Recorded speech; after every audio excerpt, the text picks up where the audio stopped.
శ్రీ మహాగణాధిపతియే నమః. శ్రీ గురుభ్యో నమః. శ్రీమాత్రే నమః. అపార కరుణా సింధుం జ్ఞానదం శాంతరూపిణీం శ్రీ చంద్రశేఖర గురు ప్రణమాముదాన్వహం. అందరికీ నమస్కారం. క్రితం వీడియోలో మహాపెరివ శ్రీ చంద్రశేఖర సరస్వతి స్వామివారు 1915లో మేజర్ అయిన పిమ్మట మఠం నిర్వహణ ఆయన అధీనంలోకి వచ్చింది అని తెలుసుకున్నాం. ఆ తర్వాత మఠం మహాపెరివ ఏ విధంగా నిర్వహించారో ఈ వీడియోలో నాకు తెలిసినంత వరకు చెబుతాను. సర్వసాధారణంగా మఠం నిర్వహణ పీఠాధిపతులు డైరెక్ట్గా చెయ్యరు. వారు ఎటువంటి సంతకాలు పెట్టరు. దానికి వారు శ్రీకార్యం ఏజెంట్ని నియమిస్తారు లేదా మేనేజర్స్ ఉంటారు. వారికి అన్ని పవర్స్ ఇచ్చి పీఠాధిపతులను సంప్రదించి వారు మఠం నిర్వహణ చేస్తారు. 1915 కాంచి మఠం శ్రీకార్యం ఏజెంట్గా తిరుపాదూర్ పుళియూర్ పశుపతి అయ్యర్ని నియమించారు. వీరు ఎటువంటి జీతం తీసుకోకుండా మఠాన్ని చాలా చక్కగా నిర్వహించేవారు. వీరు పెరివ పీఠాధిపతి అయినప్పటి నుంచి మఠంలో కైంకర్యం చేసేటివారు. 1915లో పెరివ పీఠాధిపతి అయిన వెంటనే మొట్టమొదటి కార్యక్రమం శంకర జయంతి. ఈ శంకర జయంతిని చాలా హట్టహాసంగా పెరివ కుంభకోణంలో చేశారు. ఆ సమయంలో ఆర్య ధర్మం అనే తమిళ మాసపత్రికను విడుదల చేశారు. ఈ పత్రిక శ్రీరంగం వాణి విలాస్ ప్రెస్ నుంచి బాలసుబ్రహ్మణ్య అనే వ్యక్తి ఆధ్వర్యంలో విడుదల చేసేటివారు. ఆ తర్వాత కాలంలో ఈ పత్రిక చాలా ప్రసిద్ధి పొందినది. 1916లో కుంభకోణంలో నవరాత్రి ఉత్సవం చాలా అట్టహాసంగా మహాపెరివ నిర్వహించారు. దీనికి ఖర్చు ఆ రోజుల్లో భోజనం ఖర్చు కాకుండా 50,000 రూపాయలు ఖర్చు చేశారు. 1,00,000 భోజనం, 1,00,000 దీపాలు, 1,00,000 హోమాలు మొదలగునవి ఎంతో ఘనంగా చేశారు నవరాత్రి ఉత్సవం. ఈ నవరాత్రి ఉత్సవం గురించి పేపర్లో పత్రికల్లో ప్రకటనలు చేశారు. దానికి చుట్టుపక్కల తంజావూరు జిల్లాలోని ధనవంతులు తమ వంతు కానుకగా ఎన్నో బస్తాల ధాన్యం, పప్పు దినుసులు, కావలసిన పదార్థములన్నీ మఠానికి ఎంతో శ్రద్ధగా కైంకర్యం చేశారు. ఇవన్నీ పెట్టుకొనుటకు మఠంలో చోటు లేక శేషయ్య శాస్త్రి ఇంట్లో స్టోర్ రూమ్లో పెట్టారు. అన్నదానంతో కలిసి ఈ నవరాత్రి ఉత్సవానికి ఇంచుమించుగా 1,00,000 రూపాయలు ఖర్చు అయినది. 1916లో నిర్వహించిన ఈ నవరాత్రికి కుంభకోణం ఊరంతా ఒకటే కోలాహలం. 1,00,000 దీపాలు పెట్టడానికి కలపతో ఏనుగాకారం, చెట్టు ఆకారం, శివలింగాకారం మొదలగు ఆకారాలతో స్టాండులు చేసి వాటిలో ఇత్తడి ప్రమిదలు దీపాలు పెట్టే విధంగా చేశారు.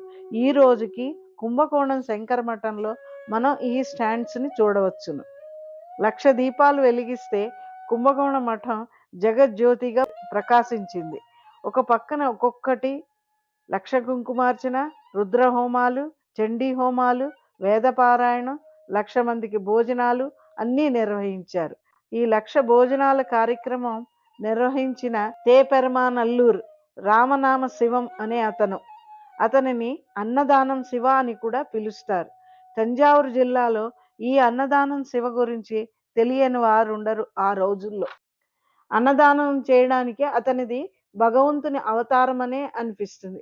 ఇచ్చట నేను ఈ అన్నదానం శివన్ గురించి కొంచెం చెప్పదలుచుకున్నాను. ఈయన భార్య కాలం చేశాక కుంభకోణం మఠంలో నివసించేవారు. ఈయన సొత్తు ఒక ఎద్దుబండి, 2 పంచెలు. రోజు పొద్దుటే స్నానం చేసి ఆ ఎద్దుబండితో నడుస్తూ కుంభకోణం బజారులోకి వెళ్ళేవారు.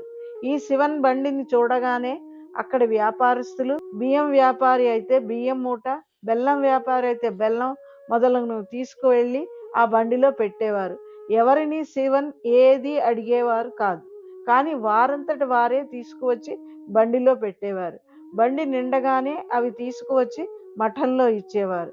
ఆయన మఠంలో కూడా భోజనం చేసేవారు కాదు. ఆ చుట్టుపక్కల ఎవరి ఇంట్లోనైనా ఇంత మజ్జిగ అన్నం తినేవారు. తంజావూరు చుట్టుపక్కల ఏ గుడి కుంభాభిషేకం అయినా ఈ శివ వెళ్ళి అన్నదానానికి కావలసిన భోజనాలు తయారు చేసేవారు. ఈయన చేసే విధానం చూసి చాలా ఆశ్చర్యపోయేవారు. ఈయనతో పాటు 200 మంది వాలంటీర్లు వచ్చి సహాయం చేసేవారు. ఈయన 1,00,000 భోజనాలకు కావలసిన అన్నం ఎలా తయారు చేస్తారో తెలుసుకుంటే చాలా ఆశ్చర్యంగా ఉంటుంది. మొదట 2 బస్తాల బియ్యం అన్నం ఉడికించి దానిని ఒక ఈత చాపలో వేసి దాని మీద ఒక పల్చటి బట్ట పరిచి ఉడకని 2 బస్తాల బియ్యం వేసి మళ్ళీ దాని మీద ఒక చాప పరిచి దాని మీద బాగా ఉడికిన వేడి అన్నం వేసి దాని చుట్టూ గట్టిగా గోనె బస్తాలతో కట్టి ఉంచేవారు. ఒక పావుగంట వ్యవధిలో మధ్యలో ఉన్న బియ్యం అన్నంగా మారేది. పెద్ద పెద్ద తొట్టెల్లో సాంబారు, రసం తయారు చేసేవారు. ఈయన మజ్జిగ స్టోరేజ్ గురించి తెలుసుకుంటే ఈ రోజున మనం దగ్గర ఉన్న ఫ్రిడ్జ్లు ఎందుకు పని చెయ్యవు. అందరి ఇళ్లల్లో మిగిలిన పెరుగు కలెక్ట్ చేసి దానిని ఒక వుడెన్ పీపాలో వేసి దానిని సీల్ చేసి గుడి కొలనులో దాచేవారు. అంటే నీళ్లలో వేసేవారు. అవి ఎన్నాళ్ళైనా పాడైపోవు. కావలసిన చోట తీసి వాటితో మజ్జిగ చేసేవారు. ఆ మజ్జిగ చాలా ఫ్రెష్గా ఉండేది. ఈ విధంగా ఒక్కొక్క ఊరిలోని కొలనులో ఈ పీపాలు దాచి కుంభాభిషేకం మొదలగు ఫంక్షన్స్కి అన్నదానానికి వాడేవారు. ఈ విధంగా 1916లో మహాపెరివా నిర్వహించిన నవరాత్రి ఉత్సవానికి ఈ అన్నదానం శివయే మొత్తం 1,00,000 భోజనాలు తయారు చేసి అన్నదానం చేశారు. ఈ అన్నదానం శివకి పెరివా అంటే చాలా గౌరవం, అభిమానం. ఆయనతో కూడా చనువుగా ఉండేవారు. పెరివా కన్నా పెద్దవాడే కానీ ఆయనకి కైంకర్యం చేయడం అంటే చాలా ఇష్టపడేవారు. మహాపెరివా శివన్ మాటకి కట్టుబడి ఉండేవారు. ఆ రోజుల్లో పెరివా భోజనం స్వీకరించకుండా కొన్ని రోజులు వేపాకులు, బిల్వపత్రాలు మొదలగు తిని ఉపవాసాలు చేసేవారు. మఠంలో ఉండే శిష్యులకి చాలా బాధ అనిపించేది. వారు ధైర్యం చేసి మహాపెరివాకి చెప్పలేరు. అలాంటప్పుడు ఈ శివ వెళ్ళి పెరివాకి నచ్చచెప్పి ఆయన అవసరం తన భక్తులకి ఎంతో కావలసి ఉంది అని చెప్పి ఆహారం తీసుకునేలా చేసేవారు. నవరాత్రి ఆఖరి రోజున మహాపెరివా ఏనుగు మీద కూర్చుని పెద్ద ఊరేగింపుతో పట్టణ ప్రవేశం చేశారు. అంత పెద్ద ఊరేగింపు అంటే సుమారు 1 మైలు దూరం ఉన్నది. ఒక పక్కన బ్యాండు, సన్నాయి, గ్రామీణ కళాకారుల నృత్యం, భజనలు మొదలగు వాటితో ఊరేగింపు చాలా అట్టహాసంగా సాగింది. నవరాత్రి ఉత్సవం ముగింపుకి వచ్చినది విజయదశమి రోజున. 1914లో తన విద్యాభ్యాసం ముగించిన పిదప మహాపెరివా 1918వ సంవత్సరం వరకు కుంభకోణంలోనే ఉన్నారు.